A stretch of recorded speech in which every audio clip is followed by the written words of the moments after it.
Hi friends, welcome to my channel. അപ്പോൾ ഇന്ന് ഞാൻ തയ്യാറാക്കാൻ പോകുന്നത് എന്താണെന്നറിയാമോ? നല്ല അടിപൊളി ഒരു മോരുകറിയാണ്.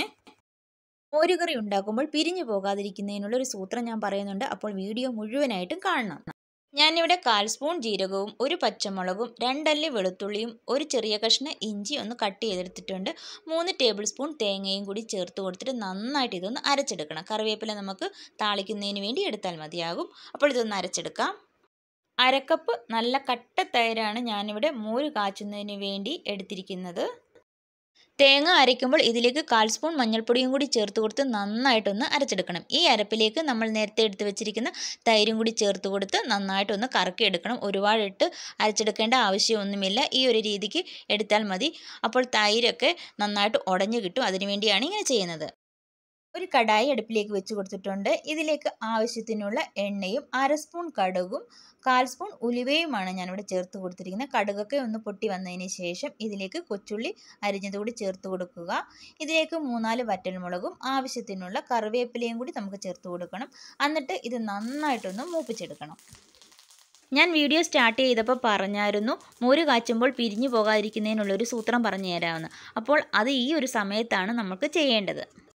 ഈ ഒരു സമയത്ത് നമ്മൾ അരച്ച് വെച്ചിരിക്കുന്ന അരപ്പ് ഇതിലേക്ക് ഒഴിച്ചു കൊടുത്താൽ മോര് പൂർണ്ണമായിട്ടും പിരിഞ്ഞു പോകും. അപ്പോൾ നമ്മൾ ചെയ്യേണ്ടത് എന്താണെന്ന് വെച്ചാൽ ഈ സമയത്ത് തീ അങ്ങ് ഓഫ് ചെയ്ത് കൊടുക്കുക. ഈ പാത്രം നന്നായിട്ട് ചൂടായിട്ട് ഇരിക്കുന്നതാണ്. അപ്പോൾ ഈ പാത്രത്തിൻ്റെ ചൂടൊന്നും മാറുന്നതിന് വേണ്ടി ഒരു 2-3 മിനിറ്റ് ഒന്ന് വെയിറ്റ് ചെയ്യേണ്ടതായിട്ടുണ്ട്.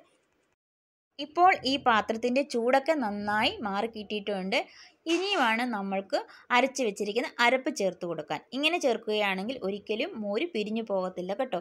എന്നിട്ട് ഇതിലേക്ക് ഞാൻ അരപ്പ് വെള്ളം കൂടി ചേർത്ത് കൊടുത്തിട്ടുണ്ട്. അതിനുശേഷം ഇത് നന്നായിട്ടൊന്ന് മിക്സ് ചെയ്തെടുക്കണം.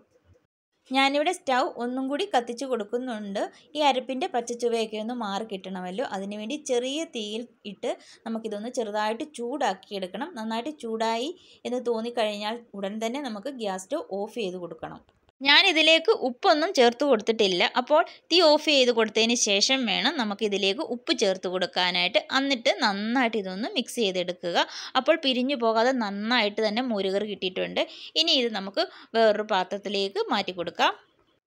അപ്പോൾ അടിപൊളി മോരുകറി തയ്യാറായിട്ടുണ്ട്. ഇത് ഒട്ടും പിരിഞ്ഞു പോയിട്ടില്ല. വളരെ പെട്ടെന്ന് നമുക്ക് ഒന്ന് ശ്രദ്ധിച്ചാൽ തയ്യാറാക്കിയെടുക്കാൻ പറ്റുന്നതാണ്.